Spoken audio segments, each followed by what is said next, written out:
اعوذ باللہ من الشیطان الرجیم بسم اللہ الرحمن الرحیم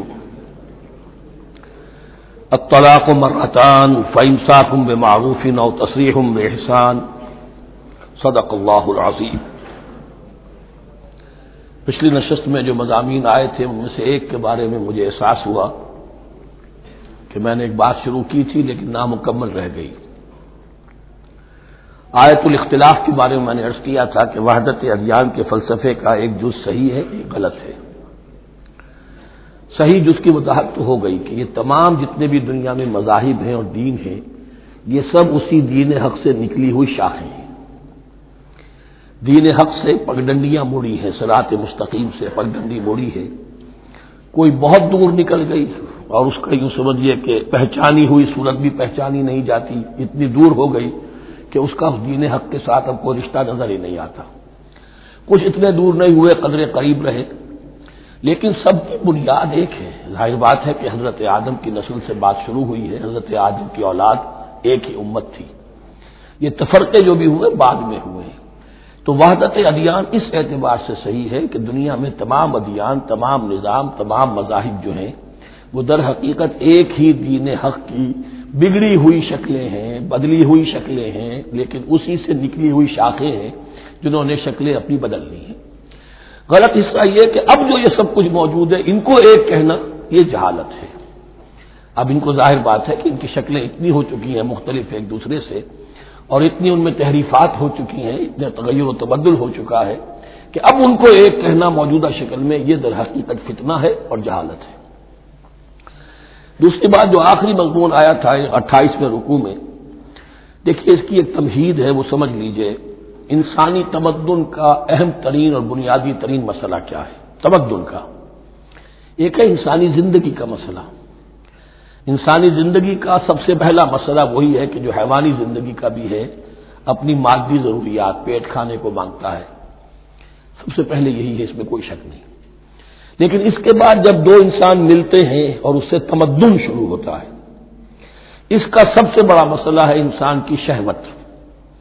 اللہ نے دو جنسیں بنا دی ہیں، مرد ہیں، عورت ہیں، اور ان دونوں کے درمیان تعلق سے نسل آگے چلتی ہے۔ اب اس معاملے کو کیسے ہارنس کیا جائے، کیسے منظم کیا جائے، یہ جذبہ بہت پوٹنٹ ہے۔ جو فرائڈ نے کہا ہے، بس وہ یوں سمجھیے کہ ذرا زیادہ مرچ مسالہ لگا دیا، ورنہ اس میں کوئی شک نہیں کہ یہ بہت ہی پوٹنٹ جذبہ ہے انسان کا۔ انسٹنکٹ جو ہے، سیکس کا انسٹنکٹ، وہ بہت مضبوط ہے، بہت قوی ہے۔ لیکن جو شے جتنی قوی ہو اتنا ہی اسے پھر، جو گھوڑا جتنا منہ زور ہو اتنا ہی اس کو لگام دینا جو ہے وہ آسان نہیں ہوتا، اس کے لیے پھر مشقت کرنی پڑتی ہے۔ تو اب اگر تو اس سیکس کو اوپن کر دیا جاتا، کھلا سیکس، فری سیکس، آج کل یہ لفظ استعمال ہوتا ہے، فری سیکس، کیوس ہوتا، تمدن میں فساد ہو جاتا۔ اس کے لیے شادی کا معاملہ کہ ایک عورت کا ایک مرد کے ساتھ رشتہ رہے، سب کو معلوم ہو کہ یہ اس کی بیوی ہے، یہ اس کا شوہر ہے، تاکہ اس طریقے سے نسب کا معاملہ بھی چلے اور ایک خاندانی ادارہ وجود میں آئے۔ ورنہ تو خاندانی ادارہ بس کیسے وجود میں آئے گا؟ فری سیکس میں تو خاندانی ادارہ وجود میں آ ہی نہیں سکتا۔ تو شادی کا، نکاح کا یہ رشتہ جو ہے یہ اللہ تعالیٰ نے اختیار کیا اور یہ انسانوں کو سکھایا۔ اب اس میں مرد اور عورت کیا بالکل برابر ہیں؟ اس سے بڑی حماقت کوئی نہیں، اس لیے کہ کسی بھی ادارے کے دو برابر کے سربراہ نہیں ہو سکتے۔ اتنی موٹی بات ہے کہ اگر آپ کسی ایک محکمے کے دو ڈائریکٹر بنا دیں، بات غلط ہو جائے گی، خراب ہو جائے گی۔ ایک ڈائریکٹر، مینیجنگ ڈائریکٹر، دوسرے 10 ڈائریکٹر بنا دیجیے آپ، لیکن اوپر ایک ہوگا، جنرل مینیجر ایک ہوگا، ڈپٹی مینیجر 10 رکھ دیجیے۔ ہر ادارے میں اگر نظم قائم کرنا ہے تو ایک اوپر ٹاپ پر ہونا چاہیے۔ لہذا جب ایک مرد اور ایک عورت، مرد اور عورت انسان ہونے کے ناطے بالکل برابر ہیں، ایک ہی باپ کے نطفے سے بیٹا بھی ہے، بیٹی بھی ہے، ایک ہی ماں کے رحم میں بھائی نے بھی پرورش پائی ہے اور بہن نے بھی، اس اعتبار سے وہ برابر ہیں۔ شرف انسانیت میں، نوع انسانی کی حیثیت سے، human dignity and honour, they share both equally, absolutely equally. لیکن جب ایک مرد اور ایک عورت مل کر خاندان کے بنیاد رکھتے ہیں تو اب یہ برابر نہیں رہے۔ جیسے انسان سب برابر ہیں لیکن چپڑاسی اور افسر برابر نہیں ہے، اس کے کچھ اور اختیارات ہیں، اس کے کچھ اور اختیارات ہیں، اس کے کچھ اور فرائض ہیں، اس کے کچھ اور فرائض ہیں۔ اس طریقے سے اس رشتے کے معاملے میں اور یہ بھی نوٹ کر لیجئے کہ یہی وجہ اس قدر تفصیل کے ساتھ سب سے پہلے احکام قرآن میں دیے جا رہے ہیں اسی آئلی قوانین کے متعلق. لیکن تمدن کی جڑ بنیاد یہ ہے، یہاں سے خاندان بنتا ہے، اور خاندانوں کے اجتماع کا نام معاشرہ ہے.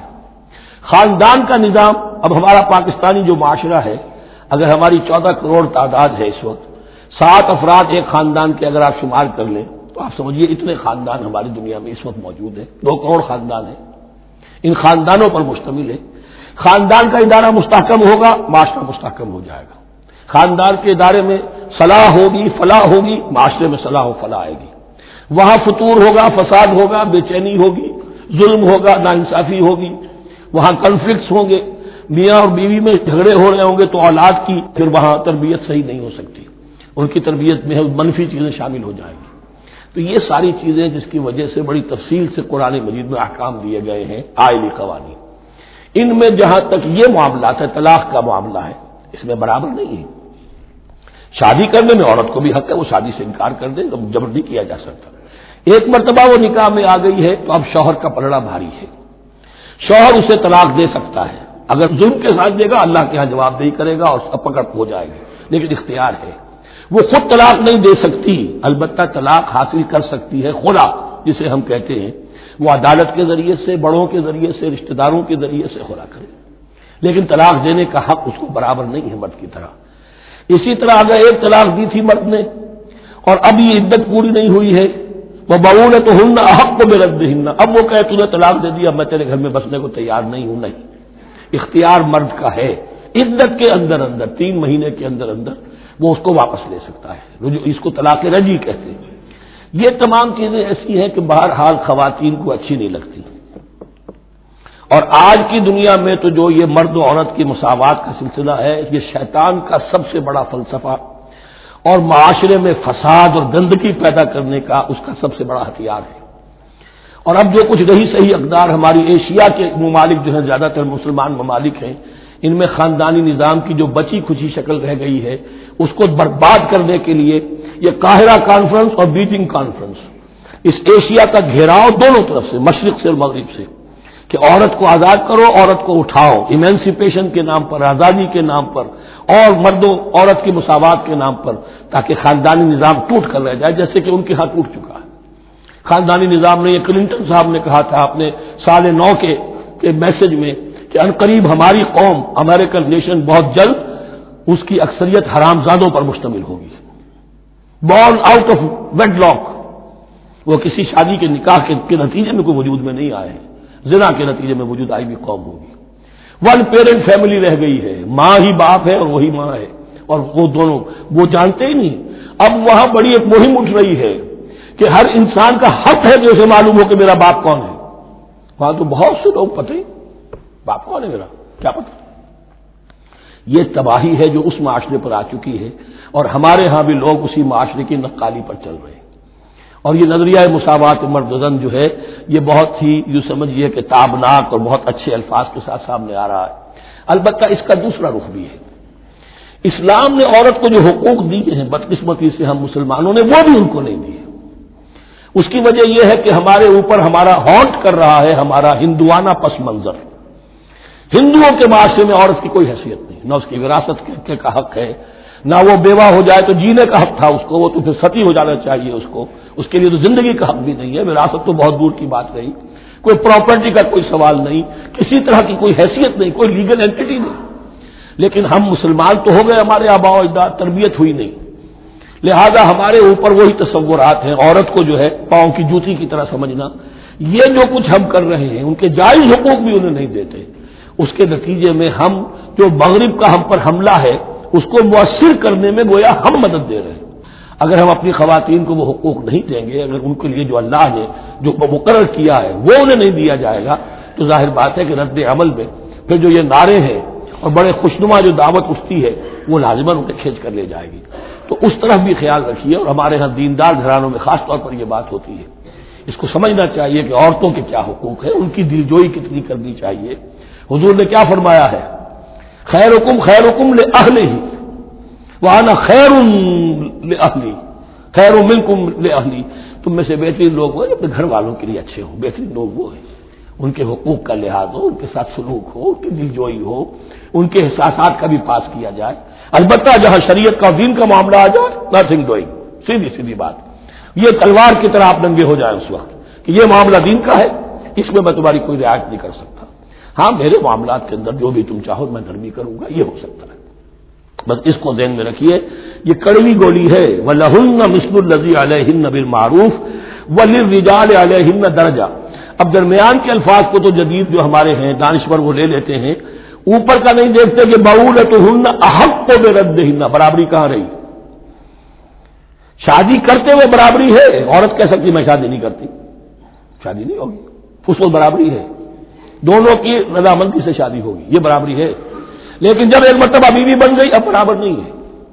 اب یہ فلسفہ جا کر پوری طرح بیان ہوگا سورہ نساء میں، اور رجال قوامون علی النساء، یہ بات پھر وہاں آئے گی۔ اس کی تمہید ہے یہ کہ یہ کڑوی گولی ذرا خواتین کی حلق سے اترنی شروع ہو جائے۔ وَبَعُولَتُهُنَّ أَحَقُّ بِرَدِّهِنَّ، اور اسی طریقے سے وَلِلرِّجَالِ عَلَيْهِنَّ دَرَجَةٌ۔ البتہ اللہ نے جو ذمہ داریاں عورت کے حوالے کی ہیں، جس طرح کے اس کے فرائض ہیں ویسے ہی اس کے حقوق بھی ہیں۔ یہ ہے جو بات کہی جا رہی، لہن مثل الذی علیہن بالمعروف۔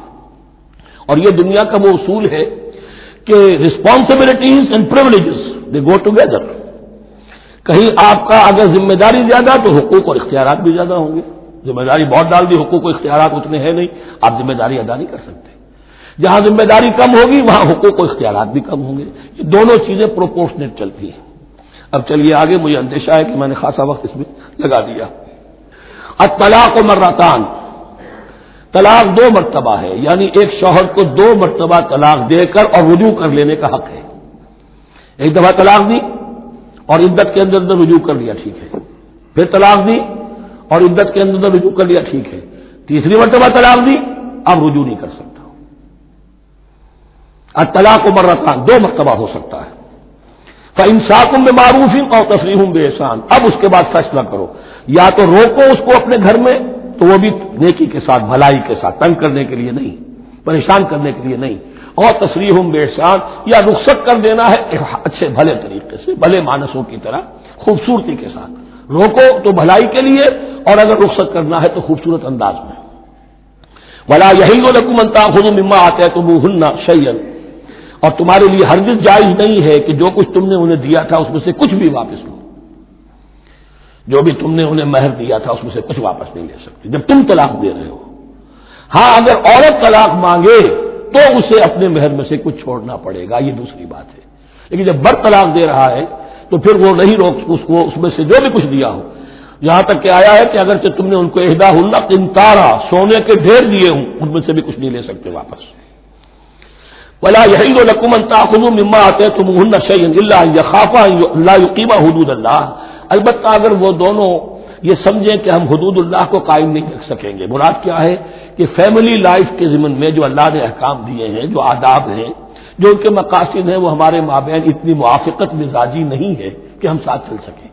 ایک عورت اگر یہ محسوس کرتی ہے فَإِنْ خِفْتُمْ أَلَّا يُقِيمَا حُدُودَ اللَّهِ فَلَا جُنَاحَ عَلَيْهِمَا فِيمَا افْتَدَتْ بِهِ، پھر اگر اس کا یہ خیال ہے کہ یہ نہیں رکھ سکیں گے تو پھر کوئی حرج نہیں ہے ان دونوں پر کہ جو کچھ دے دلا کر عورت فدیے میں اپنے آپ کو چھڑا لے، یعنی کہہ کہ ٹھیک ہے تم نے مجھے 10 لاکھ مہر دیا تھا، میں 5 لاکھ تمہیں واپس کرتی ہوں، یا تم نے 10 لاکھ کا میرا مہر رکھا تھا، میں کھلا مانگ رہی ہوں، میں صرف 5 لاکھ کا تم سے تقاضا کرتی ہوں، اسے اپنے مہر میں سے کچھ چھوڑنا ہوگا، یہ فدیہ ہے۔ تلک حدود اللہ فلا تعتدوها، یہ اللہ کے حدود ہیں، ان سے تجاوز مت کرو۔ دیکھیے روزے وغیرہ کے ضمن میں فلا تقربوها، اور یہاں فلا تعتدوها، اس لیے کہ یہاں بڑے دھڑلے سے آدمی جو ہے وہ ان حدود کو پامال کر جاتے ہیں، قانون یہی رہ جاتا ہے، روح اس کی ختم ہو جاتی ہے۔ وَمَن يَتَعَدَّ حُدُودَ اللَّهِ فَأُولَٰئِكَ هُمُ الظَّالِمُونَ، اور جو اللہ کے حدود سے تجاوز کرتے ہیں وہی ظالم لوگ ہیں۔ فَإِن طَلَّقَهَا، اب اگر تیسری مرتبہ طلاق دے دی، الطلاق مرتان تو ہو چکا، اس کے بارے میں سارے احکام آ گئے، لیکن اب اگر دے دی مراد ہے تیسری مرتبہ، فَإِن طَلَّقَهَا فَلَا تَحِلُّ لَهُ مِن بَعْدِ حَتَّىٰ تَنكِحَ زَوْجًا غَيْرَهُ، تو اب وہ اس کے لیے جائز نہیں ہوگی جب تک کہ وہ عورت کسی اور شوہر سے شادی نہ کرے۔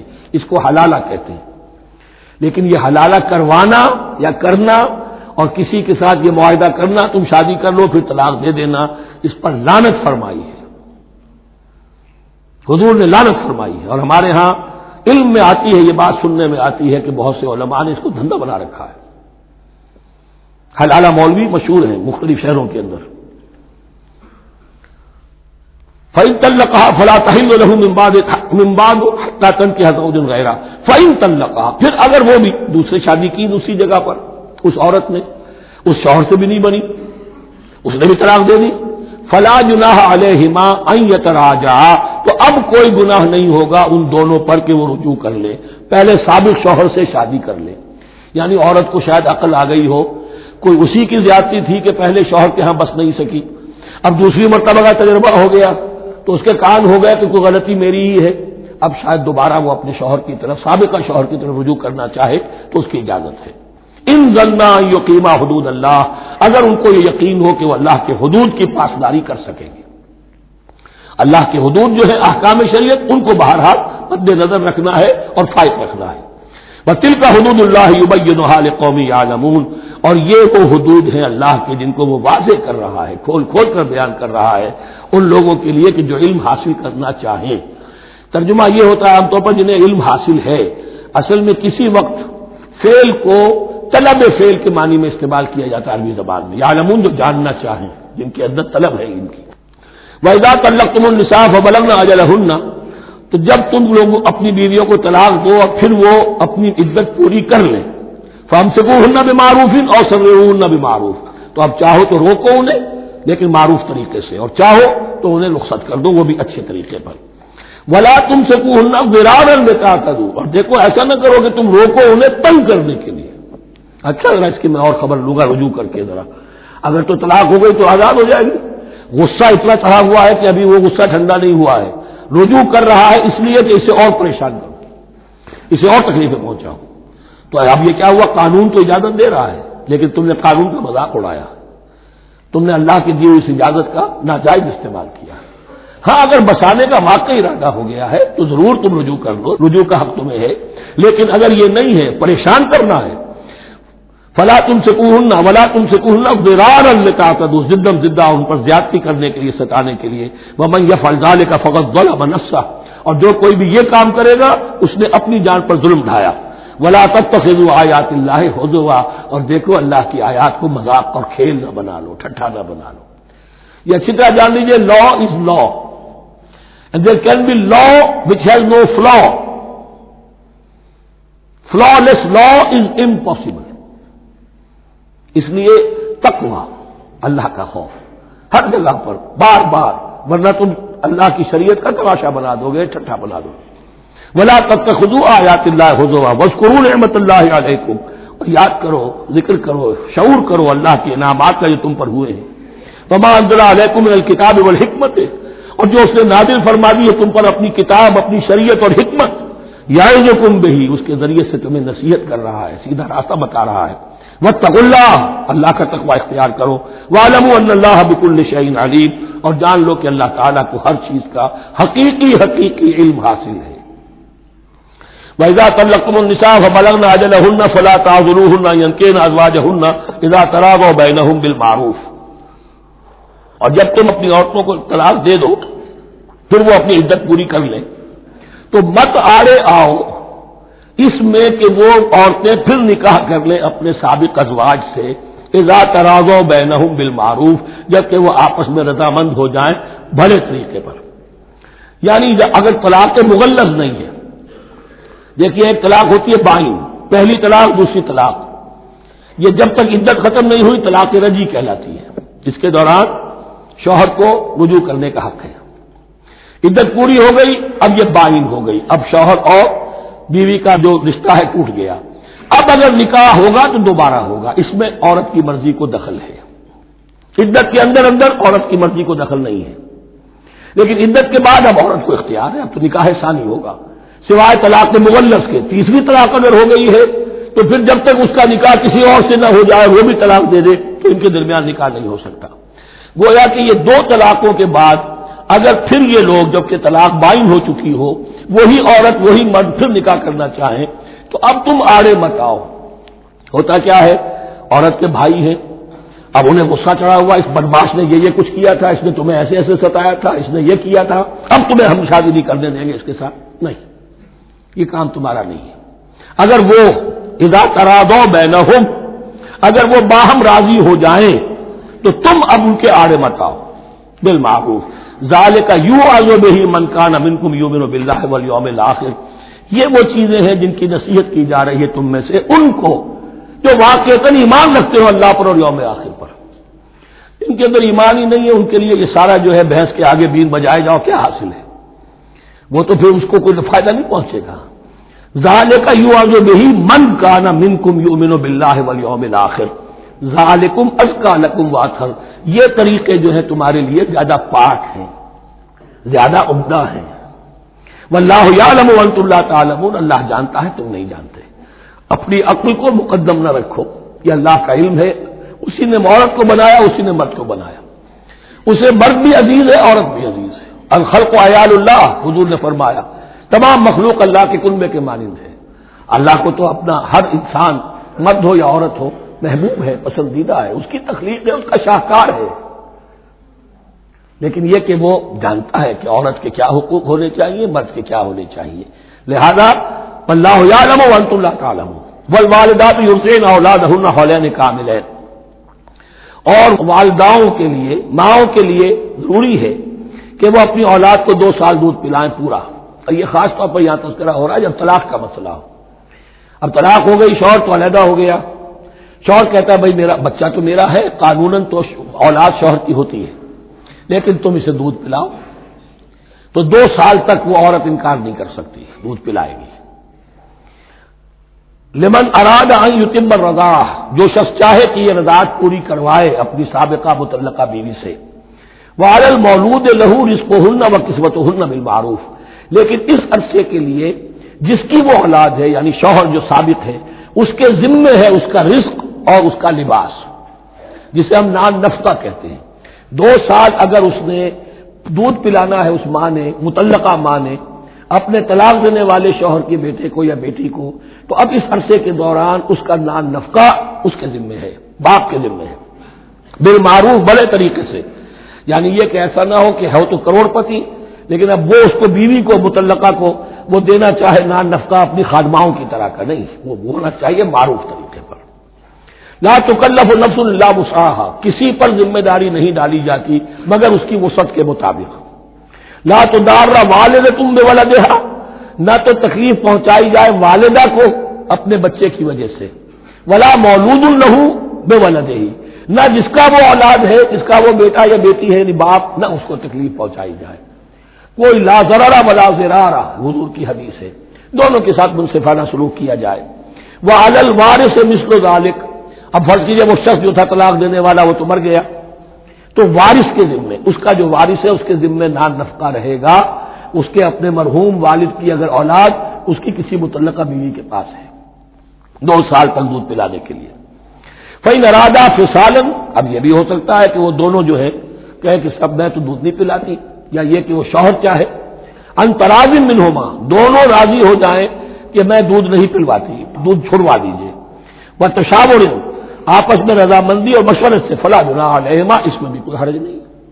اگر دودھ چھڑوانا چاہیں، وہ کسی اور سے دودھ پلوانا چاہتے ہیں، کوئی دایا رکھ لی ہے اس سے دودھ پلوانا چاہتا ہے، ٹھیک ہے، لیکن ہونا چاہیے جبر نہ ہو، ماں پر جبر نہ ہو.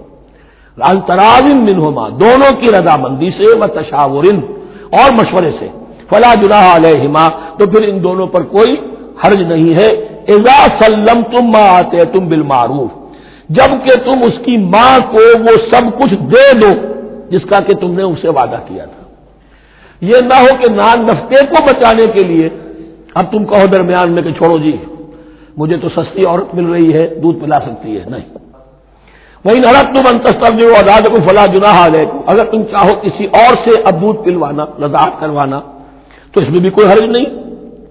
فلا جناح علیکم اذا سلمتم ما آتیتم بالمعروف، جبکہ ان کی ماں، اس کی ماں کو تم دے چکو جو کچھ کہ تم نے طے کیا تھا معروف اور بھلے طریقے پر. واتقوا اللہ، اور اللہ کا تقوی اختیار کرو. واعلموا ان اللہ بما تعملون بصیر، اور جان لو کہ جو کچھ تم کر رہے ہو اللہ اسے دیکھ رہا ہے. والذین یتوفون منکم ویذرون ازواجا، اور وہ کہ جو تم میں سے وفات پا جائیں اور وہ چھوڑ جائیں بیویاں، یتربصن بانفسہن، اب یہ عدت جو تھی ایک تھی طلاق کی عدت، وہ 3 ماہواریاں آ جانا، 3 مہینے کا اندازن، اور ایک ہے جو فوت ہو گیا، اور بیوہ کی عدت کیا ہے؟ والذین یتوفون، جو تم میں سے وفات دے دیے جائیں، منکم تم میں سے، ویذرون ازواجا، پیچھے بیویاں چھوڑ گئے ہوں، یتربصن بانفسہن 4 اشہر وعشرہ، وہ روکے رکھیں اپنے نفسوں کو 4 مہینے اور 10 دن، 4 مہینے 10 دن تک ایک جو بیوہ عورت ہے وہ کوئی اور نکاح نہیں کر سکتی، 4 مہینے 10 دن۔ فَإِذَا بَلَغْنَ أَجَلَهُنَّ، اور جب وہ اپنی اس مدت تک پہنچ جائیں، یعنی پوری ہو گئی مدت عدت کی، فَلَا جُنَاحَ عَلَيْكُمْ فِيمَا فَعَلْنَ فِي أَنفُسِهِنَّ، تو تم پر کوئی گناہ نہیں ہے اس معاملے میں جو وہ اپنے بارے میں کرے۔ اب وہ آزاد ہے، نکاح کر سکتی ہے۔ اب تم روکنا چاہو، ہماری ناک کٹ جائے گی، یہ بیوہ بیٹھ نہیں سکی، اس سے رہا نہیں گیا، نہیں، غلط بات، تمہارا کوئی اختیار نہیں۔ لا جناح علیکم فیما فعلن فی انفسہن بالمعروف، کرے نیک طریقے سے، بھلے طریقے سے، شریعت کے مطابق، قواعد شریعت کے مطابق، تو تمہارا اختیار نہیں ہے کہ روکو۔ واللہ بما تعملون خبیر، اور جو کچھ تم کر رہے ہو اللہ اس سے باخبر ہے۔ ولا جناح علیکم فیما عرضتم بہ من خطبۃ النساء واکننتم فی انفسکم، اب یہ انہی بیواؤں کا ذکر ہو رہا ہے، تم پر کوئی حرج نہیں ہے کہ جو تم اشارے میں کوئی بات اور پیغام دینا چاہو کسی بیوہ کو، اشارے کنائے میں، لیکن یہ کہ اس میں عدت کے دوران نکاح تو نہیں ہو سکتا، اشارے کنائے میں یہ کچھ بات کہی جا سکتی ہے کہ مجھے دلچسپی ہے، شاید میں کوئی بھی طریقہ اختیار کیا جائے۔ او اکننتم فی انفسکم، یا اپنے دلوں میں چھپائے رکھو، تو اللہ کو کوئی اعتراض نہیں۔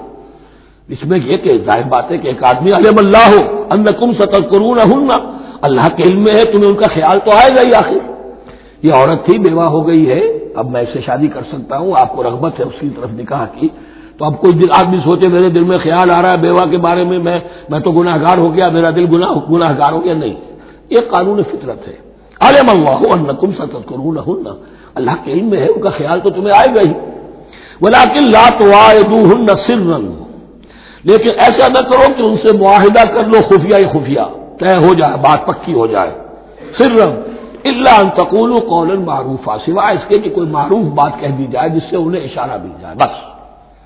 ولا تعزموا عقدۃ النکاح حتی یبلغ الکتاب اجلہ، اور مت باندھو گراہ نکاح کی جب تک کہ قانون شریعت اپنی مدت پوری نہ کر لے، یعنی عدت جب تک پوری نہ ہو جائے۔ اب یہاں دیکھیے حتی یبلغ الکتاب، کتاب سے مراد شریعت، قانون شریعت، کتاب سے مراد یہاں کیا ہے کہ جو بھی قانون آ چکا ہے کتاب کے اندر، 4 مہینے 10 دن کے بعد نکاح اس سے پہلے نہیں ہوگا۔ وَاعْلَمُوا أَنَّ اللَّهَ يَعْلَمُ مَا فِي أَنفُسِكُمْ فَاحْذَرُوهُ، اور جان لو کہ اللہ خوب جانتا ہے جو تمہارے دلوں میں ہے، بس اس سے ڈرو، اس کی پکڑ سے بچو۔ وَاعْلَمُوا أَنَّ اللَّهَ غَفُورٌ حَلِيمٌ، اور یہ بھی جان لو اللہ غفور بھی ہے، بخشنے والا بھی ہے، وہ خطا ہو گئی ہے، استغفار کرو، توبہ کرو، اللہ معاف فرمائے گا۔ اور حلیم ہے، وہ فوراً نہیں پکڑتا بلکہ ڈھیل دیتا ہے، مہلت دیتا ہے، اگر چاہو تو تم توبہ کر لو۔ لا جناح علیکم ان طلقتم النساء ما لم تمسوهن او تفرضوا لهن فریضہ، تم پر کوئی گناہ نہیں ہے کہ تم ایسی بیویوں کو طلاق دے دو کہ جن کو نہ تو تم نے اب تک چھوا ہو اور نہ ان کے لیے مہر مقرر کیا ہو۔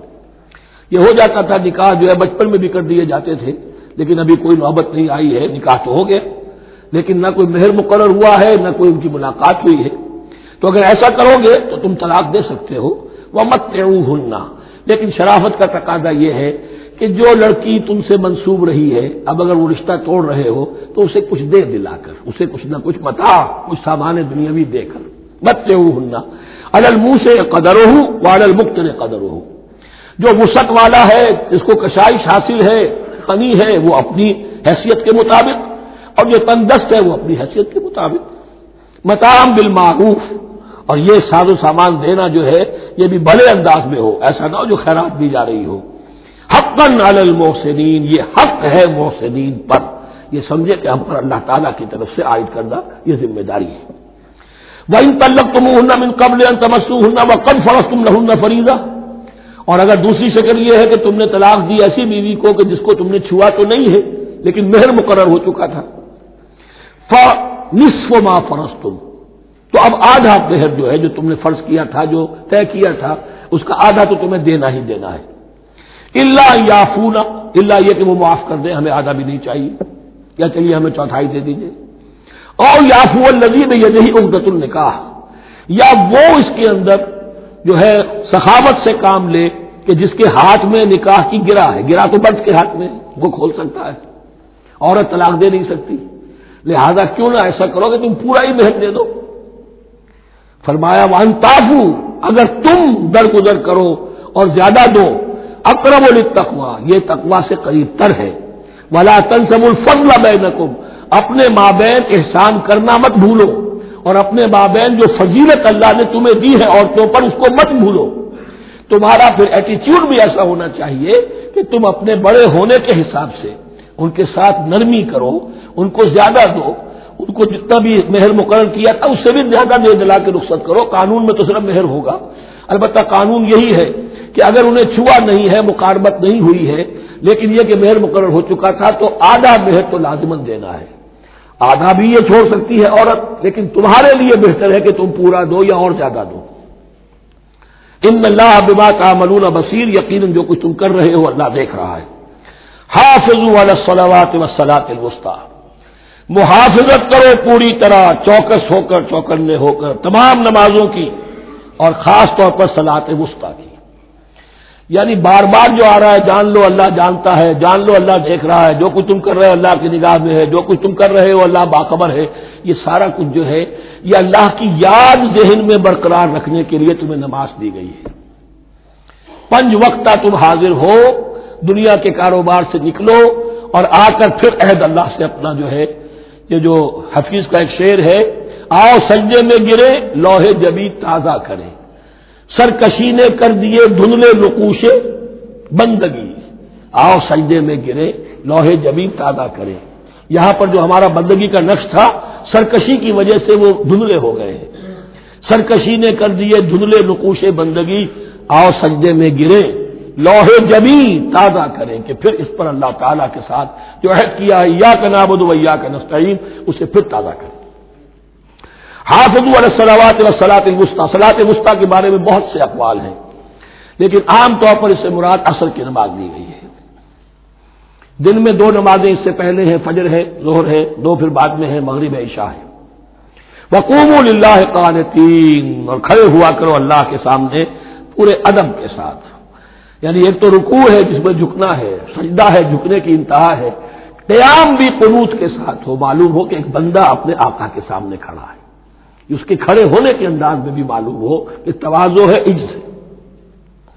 فَإِنْ خِفْتُمْ فَرِجَالًا أَوْ رُكْبَانًا، اور اگر تم خوف کی حالت میں ہو تو چاہے پیادہ چلتے ہوئے، سفر کرتے ہوئے، دشمن پیچھا کر رہا ہے، آپ کہیں جا رہے ہیں تو چاہے اب رکیں گے نماز پڑھیں گے تو وہ تعاقب میں قریب آ جائے گا، تو رجالن چلتے ہوئے، یا کہیں جلدی جانا ہے اور وہاں پر ابھی فوری طور پر حملہ کرنا ہے تو اس میں یہ ہے کہ جنگ کی حالت میں یہ رعایتیں ہیں.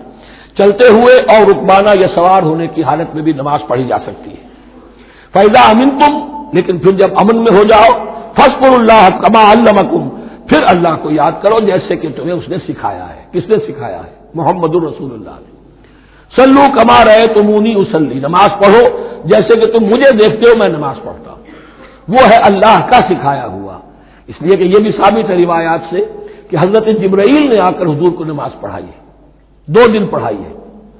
ایک دن 5 نمازیں اول وقت میں پڑھائی، دوسرے دن 5 نمازیں آخری وقت میں پڑھائی، اور بتا دیا کہ ان نمازوں کا وقت ان اوقات کے دوران ہے. تو معلم جو ہے حضور کے نماز کے معاملے میں حضرت جبرائیل ہے، اور اب حضور جو ہے پوری امت کے لیے معلم ہے. فَإِذَا أَمِنْتُمْ فَاذْكُرُوا اللَّهَ كَمَا عَلَّمَكُم مَّا لَمْ تَكُونُوا تَعْلَمُونَ، جو کچھ تم نہیں جانتے تھے اللہ نے تمہیں سکھایا ہے. وَالَّذِينَ يَتَوَفَّوْنَ مِنكُمْ وَيَذَرُونَ أَزْوَاجًا، اور پھر دوبارہ لوٹ کر معاملہ آ رہا ہے بیواؤں کا، اور جو لوگ تم میں سے وفات دے دیے جائیں اور وہ چھوڑ جائیں پیچھے بیویاں، وصیۃ لازواجہم متاع الی الحول غیر اخراج، تو اپنی بیویوں کے لیے وصیت لازمن کریں 1 سال تک کے لیے نان نفقے کی، اور بغیر اس کے کہ انہیں گھروں سے نکالا جائے. اب یوں سمجھیے اس کو، ایک شخص فوت ہوا، 4 بیویاں ہیں، ایک کے ہاں اولاد تھی، بیٹا تو اسی کا ہے، باقی 3 تو اس کی جو ہیں سوتیلی مائیں ہیں۔ ایک ماں کو تو وہ اپنی ماں سمجھ کر اس کی خدمت کرے گا، باقی 3 کو لائبلٹی سمجھے گا۔ تو فرمایا ایسا نہ ہو کہ فوراً نکال دو کہ جاؤ اپنا راستہ لو، جس سے تمہاری شادی تھی وہ گیا۔ 1 سال کے لیے انہیں گھر سے نہ نکالا جائے اور ان کا دان نفقہ دیا جائے۔ لیکن یہ بھی اصل میں تھا وصیت کا، جب یہ قانون آئے گا وراثت کا تو اس سے پہلے کے لیے، جیسے کہ والدین کے لیے کہا گیا تھا وصیت کرو، ایسے بیویوں کے لیے بھی کرو۔ جب ان کا حق آ گیا، اس لیے کہ شوہر مر گیا ہے تو بیوی کا حق ہے اس کی وراثت میں، بیوی مر گئی ہے شوہر کا حق ہے اس کی وراثت میں، تو وہ تو وراثت کے اندر حق معین ہو گیا، تو اب یہ وصیت کی ضرورت نہیں۔ اور اسی طرح 1 سال کا نفقہ نہیں ہے، اب نفقہ جو ہے وہ صرف عدت کے دوران کا ہے، جو ہم اس سے پہلے پڑھ چکے ہیں۔ فَإِنْ خَرَجْنَا فَلَا جُنَاحَ عَلَيْكُمْ فِيمَا فَعَلْنَ فِي أَنفُسِهِنَّ، لیکن اگر وہ خود نکل جائیں، ظاہر بات ہے کہ عدت ہوتی 4 مہینے 10 دن، اب تم سال بھر روکو گے تو نہیں ان کو، اگر وہ شادی کر کے کہیں اور جا کے بسنا چاہے تو تم پر کوئی الزام نہیں آئے گا، جو کچھ وہ کرتی ہیں اپنی جانوں کے بارے میں معروف ہو، بھلے طریقے پر، معروف طریقے پر۔ واللہ عزیز الحکیم، اور یقیناً اللہ تعالیٰ زبردست ہے، حکمت والا۔ وللمطلقات متاع بالمعروف، اسی طرح مطلقات کے لیے بھی ساز و سامان زندگی کی ضروریات ہے معروف طریقے پر، حقاً علی المتقین، لیکن یہ ہے عدت کے وقت تک کے لیے۔ اسی معاملے میں شاہبانو کیس میں ایک جو فیصلہ دیا تھا، یہ کلکتہ ہائی کورٹ نے، اس پر پھر ہندوستان میں ایجیٹیشن ہوا۔ اس نے یہ فیصلہ دیا تھا کہ کوئی مسلمان اپنی بیوی کو طلاق دے دے تو اب وہ بیوی اگر تو دوسری شادی کر لے تب تو بات دوسری ہے، ورنہ جب تک زندہ رہے گی اس طلاق دینے والے پر اس کا نان نفقہ جو ہے رہے گا پوری زندگی تک۔ اس پر مسلمانوں نے کہا، بھارت کے مسلمانوں نے، یہ ہماری شریعت میں دخل اندازی ہے، شریعت نے صرف عدت تک کا حق رکھا ہے مطلقہ کے لیے، تم ساری زندگی کہاں سے لا رہے ہو؟ پھر وہ فساد ہوا، پھر بہت سے لوگوں نے جانیں دی، پھر جو ہے ایجیٹیشن ہوا، لیکن پھر راجیو گاندھی کو گھٹنے ٹیکنے پڑے اور پھر قانون بنا دیا گیا بھارت میں کہ کوئی عدالت ہندوستان کی including supreme court of India مسلمانوں کے آئلی قوانین میں دخل نہیں دے سکتی۔ میں سلام کیا کرتا ہوں مسلمانان بھارت کو، ہمارے ہاں ایک ڈکٹیٹر نے، فوجی ڈکٹیٹر نے آئلی قوانین بنائے جنہیں سنیوں نے، شیعوں نے، اہل حدیث نے، بریلویوں نے، دیوبندیوں نے اور جماعت اسلامی کی ٹاپ کی قیادت سب نے یہ کہا کہ یہ غلط قوانین ہیں، اور وہ آج تک چل رہے ہیں۔ ایک اور ملٹری عامر 11 برس تک یہاں پر لمن الملک اليوم، میرے لیے ہے بادشاہی، میں ہوں مقتدر اعلیٰ، مقتدر قادر مطلق، یہ کہتا ہوا چلا گیا اور اس قوانین کو جو کا تو برقرار رکھا ہے۔ اسی پر بھی میں نے شورا سے استعفیٰ دیا تھا ان کے، لیکن مسلمانوں نے وہاں پر یہ بات بھی نہیں ہونے دی کہ جب قرآن شریعت کا حکم جو ہے وہ یہ ہے کہ مطلقہ کو عدت تک کے لیے دان نفقہ ہے تو ساری زندگی کا کوئی معاملہ نہیں۔ کذالک یبین اللہ لکم آیاتہ لعلکم تعقلون، اسی طرح اللہ تعالیٰ تمہارے لیے اپنی آیات کو واضح کر رہا ہے تاکہ تم عقل سے کام لو اور سمجھو۔ اب جو 2 رکوع اگلے آ رہے ہیں یہ بڑے اہم ہیں اس اعتبار سے کہ یہ تاریخ بنی اسرائیل کا غزوہ بدر ہے جس کا تذکرہ ہوگا۔ میں ایک بات آپ کو بنی اسرائیل کی تاریخ کی بتا چکا ہوں کہ جب حضرت موسیٰ کے انتقال کے بعد یوشع ابن نون کی سرکردگی میں انہوں نے جہاد کیا، قتال کیا تو فلسطین فتح ہو گیا، لیکن انہوں نے چھوٹی چھوٹی حکومتیں 12 بنا لی اور آپس میں لڑتے بھی رہے۔ لیکن 300 برس کے بعد پھر صورتحال پیدا ہوئی، وہ واقعہ ہوگا جو اب سامنے آ رہا ہے کہ جب ان کے اوپر دنیا تنگ ہو گئی، آس پاس کے جو کافر اور مشرک لوگ تھے انہوں نے انہیں دبا لیا، بہت سو کو ان کے گھروں سے، ان کے ملکوں سے نکال دیا، تو پھر تنگ آ کر انہوں نے کہا اس وقت کے نبی سے کہ ہمارے لیے کوئی بادشاہ بنا دیجئے، سپہ سالار بنا دیجئے، اب اللہ کی راہ میں جنگ کریں گے۔ تو وہ جو جنگ ہوئی ہے طالوت اور جالوت کی، اس جنگ کے بعد سے خلافت راشدہ شروع ہوئی ہے دور بنی اسرائیل کی۔ گویا کہ خلافت راشدہ دور بنی اسرائیل کی 300 برس بعد آئی ہے ان کے رسول کے انتقال کے، جبکہ خلافت راشدہ اس امت مسلمہ کی متصل ہے رسول اللہ صلی اللہ علیہ وسلم کے زمانے کے ساتھ، اس لیے کہ صحابہ نے جانیں دی، خون دیا، قربانیاں دی، اور اس کے نتیجے میں حضور کی زندگی ہی میں دین غالب ہو گیا، اسلامی ریاست قائم ہو گئی۔ تو ظاہر بات ہے اس کے بعد آپ کے انتقال کے بعد خلافت کا دور شروع ہو گیا، لیکن وہاں یہ سارے سال 300 برس گزرے ہیں، اس کے بعد ان کا دور خلافت آیا ہے، اور اس میں بھی 3 خلافتیں ہیں کہ جو متفق علیہ ہے، ویسے وہاں تو وہ نبوتیں ہیں، طالوت علیہ السلام، داؤد علیہ السلام اور سلیمان علیہ السلام، چوتھی خلافت پر آ کر تقسیم ہو گئی ہے، جیسے حضرت علی کے زمانے میں چوتھی خلافت میں عالم اسلام جو ہے دارالاسلام منقسم ہو گیا کہ مصر اور شام نے حضرت علی کی خلافت کو تسلیم نہیں کیا۔ اسی طرح حضرت سلیمان کے دو بیٹوں میں پھر ان کی مملکت تقسیم ہو گئی، ایک اسرائیل اور ایک یہودیہ، یہ دو ریاستیں وجود میں آئی، یہودی۔ بہرحال یہ جو واقعہ تھا کہ جس کے بعد خلافت راشدہ شروع ہو رہی ہے، اسلام کا غلبہ شروع ہو رہا ہے حضرت موسیٰ کی تاریخ میں، وہ ہے طالوت اور جالوت کی جنگ۔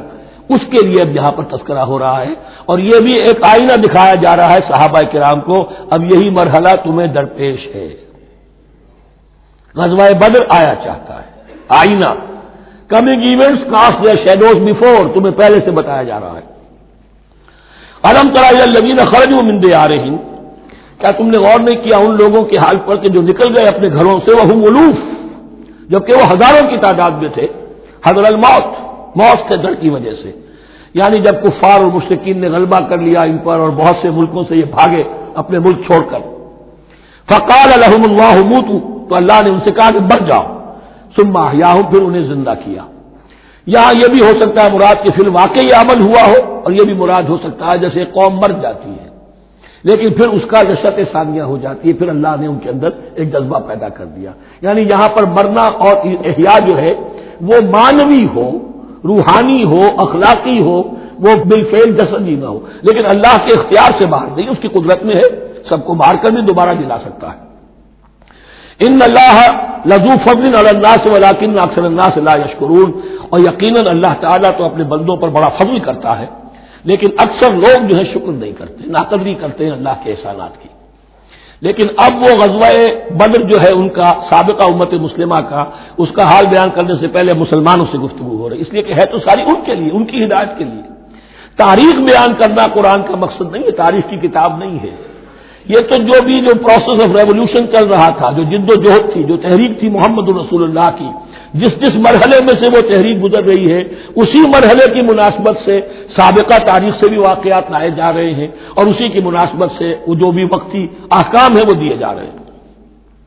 وَقَاتِلُوا فِي سَبِيلِ اللَّهِ وَاعْلَمُوا أَنَّ اللَّهَ سَمِيعٌ عَلِيمٌ، اور جنگ کرو اللہ کے راستے میں، اور جان لو اللہ تعالیٰ سب کچھ سننے والا اور جاننے والا ہے۔ مَنْ ذَا الَّذِي يُقْرِضُ اللَّهَ قَرْضًا حَسَنًا فَيُضَاعِفَهُ لَهُ أَضْعَافًا كَثِيرًا، کون ہے وہ شخص کہ جو اللہ کو قرض حسنہ دے؟ یہ انفاق جب کیا جاتا ہے خالص اللہ کے دین کے لیے، تو اللہ کہتا ہے یہ میرے ذمہ قرض ہے، دین میرا ہے، تم میرے دین کو غالب کرنا چاہتے ہو، میری حکومت قائم کرنا چاہتے ہو، تو جو کچھ اس میں خرچ کرو گے وہ مجھ پر قرض ہے، قرض حسنہ ہے۔ من ذا الذی یقرض اللہ قرضا حسنا فیضاعفہ لہ، تو اللہ اس کو اس کے لیے بڑھاتا رہے، دگنا کرتا رہے، اضعافا کثیرا، دگنا چوگنا، بہت گنا۔ واللہ یقبض ویبسط، اور اللہ کے اختیار میں کسی چیز کو چھوٹا کر دینا، سکیر دینا، اور کھول دینا اور کشائش کر دینا۔ وَإِلَيْهِ تُرْجَعُونَ، اور اسی کی طرف تمہیں لوٹا دیا جائے گا۔ یہاں دیکھیے یہ دونوں چیزیں، جہاد بالنفس اس کی آخری شکل قتال، اور جہاد بالمال اس کے لیے پہلے لفظ آ رہا تھا انفاق، اب قرض حسنہ، اللہ کو قرض حسنہ۔ أَلَمْ تَرَ إِلَى الْمَلَإِ مِن بَنِي إِسْرَائِيلَ مِن بَعْدِ مُوسَىٰ، کیا تم نے غور نہیں کیا موسیٰ کے بعد بنی اسرائیل کے سرداروں پر، ملا من بعد موسیٰ، اذ قالوا لنبی لہم، جبکہ انہوں نے اپنے نبی سے کہا، یہ تو میں آپ کو حدیث سنا چکا ہوں، کوئی وقت ایسا نہیں گزرا حضرت موسیٰ کے بعد کہ نبی کوئی نہ کوئی موجود نہ رہا ہو، حضرت عیسیٰ تک۔ اس زمانے کے جو نبی تھے ان سے انہوں نے کہا لہم ابعث لنا ملکا نقاتل فی سبیل اللہ، ہمارے لیے کوئی بادشاہ مقرر کر دیجئے تاکہ ہم اللہ کی راہ میں قتال کریں، جنگ کریں۔ یہاں بادشاہ سے مراد ہے جو سپہ سالار ہو، نبی ہے تو ظاہر بات ہے کہ نبی کا رتبہ تو بلند رہے گا، لیکن نبی کے تابع ہو کر کوئی شخص کہ جو جنگ کی سپہ سالاری کر سکے اس کو نامزد کر دیجیے۔ قال هل عصیتم ان كتب علیکم القتال الا تقاتلوا، جو نبی تھے یہ سموئیل نبی تھے، سموئیل، یہ آپ اولڈ ٹیسٹمنٹ میں پڑھیں گے سموئیل نبی۔ انہوں نے کہا کہ اس کا بھی اندیشہ ہے کہ جب جنگ فرض کر دی جائے اللہ تقاتلوا، پھر تم جنگ نہ کرو، یعنی ابھی تو بڑے تمہارے دعوے ہیں، بہادری دکھا رہے ہو، بڑا جوش و خروش ہے، کہیں ایسا تو نہیں ہوگا کہ ادھر سے میں اللہ تعالیٰ سے اجازت بھی لوں جنگ کی اور تمہارے لیے کوئی سپہ سالار یا بادشاہ بھی بنا دوں اور پھر تم جنگ سے نکل جاؤ۔ قالوا وما لنا الا نقاتل فی سبیل اللہ، ان کا کیا کیسے ممکن ہے کہ ہم اللہ کی راہ میں قتال نہ کریں؟ وقد اخرجنا من دیارنا وابنائنا، جبکہ ہمیں نکال دیا گیا ہمارے گھروں سے اور ملکوں سے اور اپنے بیٹوں سے، یعنی ان کی اولاد کو تو انہوں نے غلام بنا لیا، ان کی عورتوں کو باغیاں بنایا، اب یہ تو نکلے ہوئے ہیں اپنے ملکوں سے خوف سے بھاگے ہوئے۔ فلما كتب عليهم القتال، تو جب ان پر وہ جنگ فرض کر دی گئی، تولوا الا قليلا منهم، تو پیٹھ پھیر گئے سب کے سب سوائے کچھ لوگوں کے۔ یہ گویا کہ تنبیہ کی جا رہی ہے، مسلمانوں تم بھی بہت کہتے رہے ہو کہ حضور ہمیں جنگ کی اجازت ملنی چاہیے، ہم کب تک یہ ظلم سہیں گے، لیکن ایسا نہ ہو دیکھو اب جب جنگ کا حکم آئے، اب پڑھ چکے ہم وہ آیت كتب عليكم القتال وهو كره لكم، اب اچھی نہیں لگ رہی جنگ، جان تو پیاری ہے، تو اب دکھا دیا گیا وہاں بھی یہ ہوا۔ واللہ علیم بالظالمین، اور اللہ ایسے ظالموں سے خوب باخبر ہے۔ وقال لهم نبیہم، اور ان سے کہا ان کے نبی نے، ان اللہ قد بعث لکم طالوت ملکا، تمہارے لیے اللہ تعالی نے طالوت کو بادشاہ مقرر کیا ہے۔ ان کا نام تورات میں آیا ہے سول یا ساؤل، SAUL۔ اب یہ سمجھ میں نہیں آتا، ہو سکتا ہے کہ اصل نام ساؤل ہو، لیکن چونکہ وہ بہت قداور تھے، طول قداور، اس لیے ان کا ایک صفاتی نام ہو طالوت۔ قرآن مجید نے صفاتی نام لیا ہے کہ وہ بہت قداور تھے۔ قالوا اللہ یکون لہ الملک علینا، اب انہوں نے کہا کیسے ہو سکتا ہے کہ اسے بادشاہت ملے ہمارے اوپر، ونحن احق بالملک منہ، ہمیں زیادہ حق حاصل ہے اس کے مقابلے میں کہ ہمیں بادشاہی دی جائے۔ ولم یؤت سعۃ من المال، وہ تو مفلس ہے، اسے تو اللہ نے کوئی زیادہ دولت دی نہیں ہے، کیونکہ ان کے معیار تو یہی تھے، جو دولت مند ہے وہی صاحب عزت ہے۔ قال ان اللہ اصطفاہ علیکم، اب نبی نے کہا اب جو چاہو کہو، اللہ نے اس کو چن لیا ہے تم پر، یہ فیصلہ اب ہو چکا، اللہ کا فیصلہ ہے، ڈیوائن ججمنٹ ہے، ڈیوائن ڈیسیجن ہے، کین ناٹ بی ریووکڈ۔ وزادہ بسطۃ فی العلم والجسم، اور اسے کشادگی عطا کی ہے علم اور جسم دونوں چیزوں میں، قداور ہے، طاقتور ہے، اور اسی طریقے سے علم اور فہم دیا ہے۔ تم دولت دیکھتے ہو، اللہ نے چنا ہے ان دو چیزوں کی بنا پر، جسمانی طاقت، جسمانی قوت، اس دور میں ظاہر بات ہے اس کی بہت ضرورت تھی، اور دوسرے یہ کہ اسے علم دیا ہے، فہم دیا ہے، سمجھ دی ہے، دانش دی ہے۔ واللہ یؤتی ملکہ من یشاء، اور اللہ تعالیٰ جس کو چاہتا ہے اپنی بادشاہت دے دیتا ہے۔ واللہ واسع علیم، اللہ بہت سمائی والا ہے، واسع، اس کی وسعت جو ہے وہ اتھا ہے، اور علیم، اور سب کچھ واسع علیم، جاننے والا ہے، یعنی وہ جس کو جو کچھ دیتا ہے بربدائے علم دیتا ہے، کون اس کا مستحق ہے۔ وقال لهم نبيهم ان آیۃ ملکہ ان یاتیکم التابوت فیہ سکینۃ من ربکم وبقیۃ مما ترک آل موسیٰ وآل ہارون تحملہ الملائکہ، اور ان سے کہا ان کے نبی نے کہ طالوت کی بادشاہت کی ایک نشانی یہ ہوگی کہ وہ صندوق جو تمہارے سے جاتا رہا چھن چکا ہے، جس میں سکینہ ہے، تمہارے لیے تسکین کا سامان ہے تمہارے رب کی طرف سے، اور بقیت مما ترک آل موسیٰ و آل ہارون، اور کچھ تبرکات ہیں جو آل موسیٰ اور آل ہارون کے اس صندوق میں رکھے ہوئے ہیں، تحملہ الملائکہ، وہ ملائکہ کی تحویل میں ہے۔ اب ان کی بادشاہی کی علامت کے طور پر وہ صندوق تمہارے پاس واپس آ جائے گا۔ اصل میں یہ تابوت سکینہ جو ہے یہ ان کا ایک بڑا لکڑی کا صندوق ہے، اب بھی ہے، ان کا دعویٰ ہے کہ موجود ہے، اور مسجد اقصیٰ کے نیچے جو سرنگ ہے اس میں موجود ہے۔ بعض ذرائع سے فوٹو لے کر بھی انہوں نے ڈاکومنٹری فلم بھی ابھی دکھا دی ہے کہ موجود ہے۔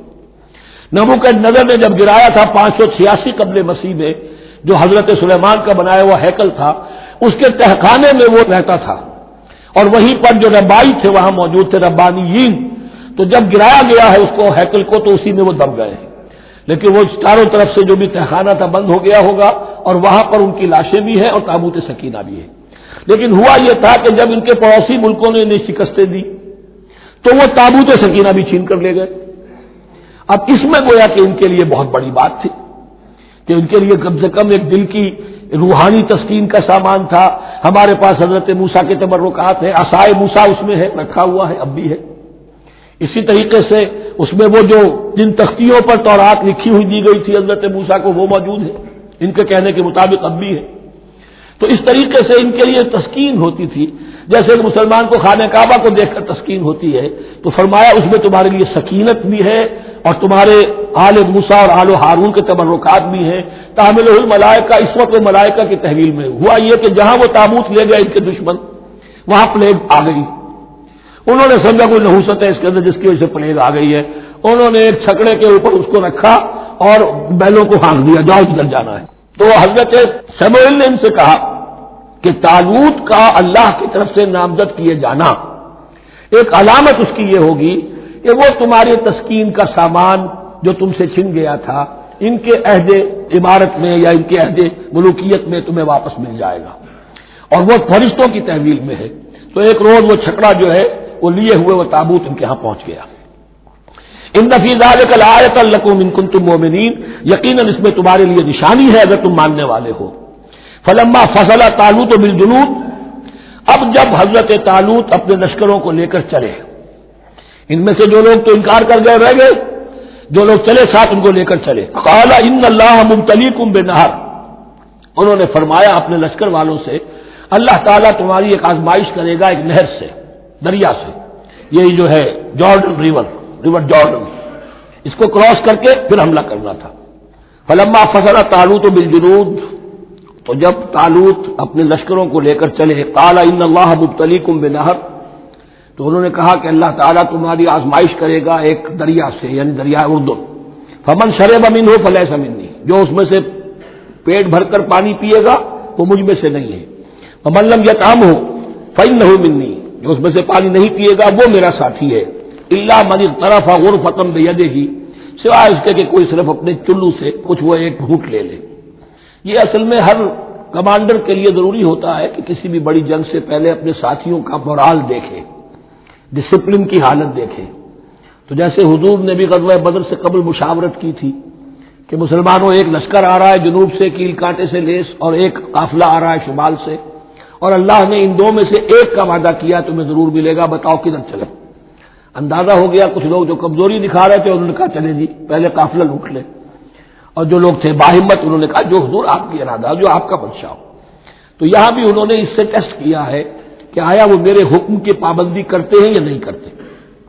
فشربوا منہ، تو ان سب نے بہتوں نے پیا اس میں سے خوب جی بھر کر، الا قلیلا منہم، سوائے ان میں سے بہت کم تعداد میں. فلما جاوزہ هو والذین آمنوا معہ، تو جب گزرے اس دریا کے پار اترے وہ اور وہ لوگ جو ان کے ساتھ ساتھیہ اہل ایمان رہ گئے تھے. یعنی پہلی سکریننگ پہلے ہو چکی تھی جو قتال ہی کے منکر ہو گئے تھے، اور اس کے بعد دوسری ہو گئی ہے کہ جو اس چھلنی میں سے نہیں نکل سکے، وہ پانی پی کر بے سدھ ہو گئے. یہ ایسا ہی ہے جیسے غزوہ احد میں حضور صلی اللہ علیہ وسلم کے ساتھ 1000 آدمی مدینے سے نکلے تھے اور پھر عین وقت پر 300 آدمی ساتھ چھوڑ کر چلے گئے. تو جب انہوں نے دریا پار کر لیا انہوں نے اور ان کے ساتھی اہل ایمان نے، قالوا لا طاقت لنا اليوم بجالوت وجنودہ، تو انہوں نے کہا کہ ہمارے اندر تو واقعتاً طاقت نہیں ہے کہ ہم جالوت کا اور اس کے لشکروں کا مقابلہ کر سکیں. یہ گولیت جس کو کہتے ہیں جالوت، یہ بڑا قوی ہیکل انسان تھا، اور اس کا جو زرہ بختر تھا وہ اتنا پورا جسم ڈھکا ہوا کہ سوائے آنکھ کے سوراخ کے اور کچھ نہیں تھا اس میں، جو نظر ہی نہیں آتا تھا. تو اس نے مبارزت کی اور کوئی بھی مقابلے پر نہیں آ رہا تھا. قال الذين يظنون انهم ملاقو الله كم من فئة قليلة غلبت فئة كثيرة باذن الله، تو کہا ان لوگوں نے جو یقین رکھتے تھے کہ اللہ سے ملاقات کرنی ہے. کئی مرتبہ ایسا ہوا ہے، کتنی مرتبہ ایسا ہوا ہے کہ چھوٹی جماعت غالب آ گئی ہے بڑی جماعت پر اللہ کے حکم سے. یعنی آگے بڑھو، ہمت کرو، اپنی جو ہے کم ہمتی کا ثبوت نہ دو، اللہ تعالیٰ کی نصرت سے اللہ کی مدد سے تمہیں فتح حاصل ہو جائے گی. واللہ مع الصابرین، اللہ تو صابروں کے ساتھ ہے. فلما برزوا لجالوت وجنودہ، تو جب وہ سامنے آئے جالوت اور اس کے لشکروں کے، برزا ظاہر ہو جانا، سامنے آمنے سامنے آ جانا. اب ادھر ان کا لشکر ہے طالوت علیہ السلام کا اور ادھر وہ جالوت کا لشکر ہے. قالوا، اب انہوں نے دعا کی، ربنا افرغ علینا صبرا، اے اللہ ہم پر صبر اڈھیل دے. یہ افرغ کا لفظ ہوتا ہے کسی برتن سے پانی اس طرح گرا دینا کسی کے اوپر کہ وہ برتن خالی ہو جائے، گھڑوں پانی ڈال دینا یا کچھ اور برتن میں سے. افرغ علینا صبرا، ہم پر صبر اڈھیل دے، صبر کی بارش فرما دے. ربنا افرغ علینا صبرا وثبت اقدامنا، اور ہمارے قدموں کو جما دے، وانصرنا علی القوم الکافرین، اور ہماری مدد فرما ان کافروں کے مقابلے میں. یہی دعا گویا کہ تلقین کی جا رہی ہے اہل ایمان کو کہ جب بدر کے موقع پر تمہارا مقابلہ ہوگا تو تمہیں یہ دعا کرنی چاہیے، فَهَزَمُوهُمْ بِإِذْنِ اللَّهِ، تو انہوں نے بھگا دیا ان کو اللہ کے حکم سے، اللہ کے اذن سے، اللہ کی مشیت سے۔ وَقَتَلَ داؤد جالوت، اور قتل کیا جالوت کو داؤد نے۔ یہ داؤد جو ہے تورات سے معلوم ہوتا گڈریے تھے، جنگلوں میں رہتے تھے اپنی بھیڑیں بکریاں لے کر، اور ان کے پاس ایک گوپیا ہوتا تھا، اس گوپیے کے اندر پتھر رکھ کر اس کو گھما کر وہ مارتے تھے، لیکن نشانہ اتنا صحیح تھا کہ اس سے وہ کہتے تھے کہ میں شیروں کے جبڑے توڑ دیتا ہوں۔ جب کبھی شیر آتے ہیں میرے بھیڑوں بکریوں کے گلوں پر حملے کے لیے، تو جب وہ آ گئے اتفاق سے، جب لشکر آمنے سامنے تھے، ادھر جالوت للکار رہا ہے کوئی میرے مقابلے میں، ادھر سب کے سب سہمے کھڑے ہیں، کوئی آگے نہیں نکل رہا۔ یہ حضرت داؤد آ گئے اتفاقاً، کہا معلوم ہوا کیا سچویشن ہے، یہ ہے کہ اچھا ٹھیک ہے، میں اس غیر مختون کا میں معاملہ کرتا ہوں، اس لیے کہ یہ ان کے یہاں سب سے بڑی گالی تھی۔ حضرت ابراہیم کی ملت میں ہے ختنہ، اور یہ جو کفار اور مشرک تھے ان کے یہاں ختنہ نہیں تھی، تو نامختون ہونا ان کے ہاں یہ سب سے بڑی گالی تھی۔ اس نامختون کا پھر جو ہے میں اس کو کیفر کردار تک پہنچاؤں گا، میرے پاس یہ گوپیا ہے اور میں تو شیروں کے جبڑے توڑ دیا کرتا ہوں۔ انہوں نے پھر وہ پتھر رکھ کر اور گھمایا ہے، اور سیدھا وہ آنکھ کے سوراخ سے اس کے بھیجے کے اندر اتر گیا، اور اس طریقے سے قتل داؤد و جالوت، داؤد نے جالوت کو قتل کیا، اور اللہ تعالیٰ نے پھر ان کو جو براتی عطا کیے، وَآتَاهُ اللَّهُ الْمُلْكَ وَالْحِكْمَةَ وَعَلَّمَهُ مِمَّا يَشَاءُ۔ ایک تو یہ کہ طالوت علیہ السلام نے اپنی بیٹی کا نکاح ان سے کر دیا، داماد ہو گئے، اور پھر انہی کو وارث بنایا، یہ بادشاہ ہوئے۔ اللہ نے ان کو ہی ملک دیا، حکومت دی، بادشاہت دی، اور حکمت بھی دی، نبوت بھی دی، یہ دونوں اعتبارات سے ان کو اللہ تعالیٰ نے سرفراز فرمایا۔ وَعَلَّمَهُ مِمَّا يَشَاءُ، اور پھر اسے سکھایا جو کچھ کہ اللہ نے چاہا۔ وَلَوْلَا دَفْعُ اللَّهِ النَّاسَ بَعْضَهُم بِبَعْضٍ، اور اگر اس طریقے سے اللہ ایک گروہ کو دوسرے کے ذریعے سے دفع نہ کرتا رہے، زمین میں فساد ہوتا ہے تو اللہ تعالیٰ کو شکل ایسی پیدا کرتا ہے کہ کسی اور گروہ کو سامنے لا کر مفسدوں کا خاتمہ کرتا ہے۔ اگر ایسا نہ ہوتا، وَلَوْلَا دَفْعُ اللَّهِ النَّاسَ بَعْضَهُم بِبَعْضٍ لَفَسَدَتِ الْأَرْضُ، تو زمین میں فساد ہی فساد پھیل گیا ہوتا۔ اللہ تعالیٰ نے ان جنگوں کے ذریعے سے ہر بڑا فرعون جو آتا، ہر فرعون راموسا، اللہ تعالیٰ نے کوئی نہ کوئی اس کے لیے علاج تجویز کیا ہوا ہے۔ وَلَوْلَا دَفْعُ اللَّهِ النَّاسَ بَعْضَهُم بِبَعْضٍ لَفَسَدَتِ الْأَرْضُ وَلَٰكِنَّ اللَّهَ ذُو فَضْلٍ عَلَى الْعَالَمِينَ، لیکن اللہ تعالیٰ تو تمام جہانوں پر بڑا فضل کرنے والا ہے۔ تِلْكَ آیاتُ اللَّهِ نَتْلُوهَا عَلَيْكَ بِالْحَقِّ، یہ اللہ کی آیات ہیں جو ہم پڑھ کر آپ کو سنا رہے ہیں حق کے ساتھ۔ یہ قول گویا کہ حضرت جبرائیل کی طرف منسوب ہوگا، یہ اللہ کی آیات ہیں اے مسلمانوں، اے محمد صلی اللہ علیہ وسلم، جو ہم آپ کو سنا رہے ہیں حق کے ساتھ۔ وَإِنَّكَ لَمِنَ الْمُرْسَلِينَ، اور یقیناً اے محمد صلی اللہ علیہ وسلم آپ رسولوں میں سے ہیں۔ تِلْكَ الرُّسُلُ فَضَّلْنَا بَعْضَهُمْ عَلَى بَعْضٍ، ایک بہت اہم قانون بیان ہو رہا ہے، ان رسولوں میں سے ہم نے بعض کو بعض پر فضیلت دی ہے۔